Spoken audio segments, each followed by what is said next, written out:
हिंगोली जिल्ह्यात उन्हाचा पारा वाढलेला आहे आणि त्यामध्ये पाण्याचं जे प्रमाण आहे मोठ्या प्रमाणावर सध्या कमी होताना बघायला मिळत आहे। यामध्ये भाजीपाला वर्गीय असतील, दुसरे पिके असतील जसे की केळी असेल आणि इतर पिके देखील सध्या पाण्यापासून वाळताना बघायला मिळत आहेत। मात्र हिंगोलीच्या वरुड साई येथील शेतकऱ्यांनी जे आहे ते एक दोडक्याची एकरभर क्षेत्रात लागवड केलेली आहे।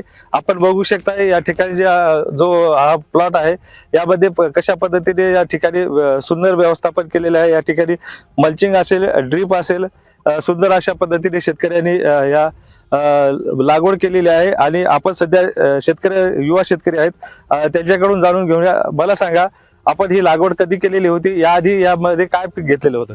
हे आपण याआधी इथे टरबूज घेतलेलं आहे। टरबूजाचीच मंचिंग ड्रीप ते टरबूजाचंच आहे, इतर दुसरा खर्च कोणताही केलेला नाही। टरबूज घेऊन आपण दोडक्याची लागवड केली आहे। आपण दोडक्याची लागवड केलेली आहे, यामध्ये साधारण किती खर्च आलेला होता आता? दोडक्याच्या लागवडीमध्ये 20,000 रुपये आपल्याला खर्च आलेला आहे। बरं, आतापर्यंत आता सध्या लागवड झालेली आहे आणि सुंदर अशा पद्धतीने आता मार्केट भाव, बाजार भाव कशा पद्धतीने मिळतोय? किती तोडा झालेला आहे, काय सांगते? बाजार भाव आता चांगला आहे। दोडक्याला 40 रुपये रेट आहे, काकडीला 20 रुपये रेट आहे। आतापर्यंत 5-6 तोडी झालेले आहे। साधारण किती साधारण किती उत्पन्न झालेलं आहे? आतापर्यंत 55,000 रुपये उत्पन्न झालेले आहे। आणि यानंतर किती होईल अशी अपेक्षा आहे? इथून पुढे आम्हाला वाटतं लाख रुपये उत्पन्न आणखी होईल। यामध्ये पाण्याचं व्यवस्थापन असेल, मल्चिंग असेल आणि खताचे जे आहे कशा पद्धतीने आपण या ठिकाणी खत कोणाकडून मार्गदर्शन वगैरे काय घेतात?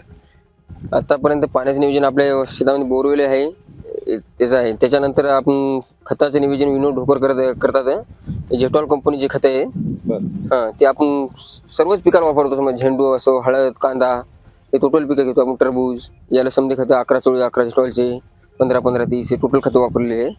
चांगले रिझल्ट आहेत। इतर शेतकऱ्यांनी देखील अशाच पद्धतीने सुंदर अशी शेती करावी असं त्यांना काय मार्गदर्शन आपल्याकडून मिळेल?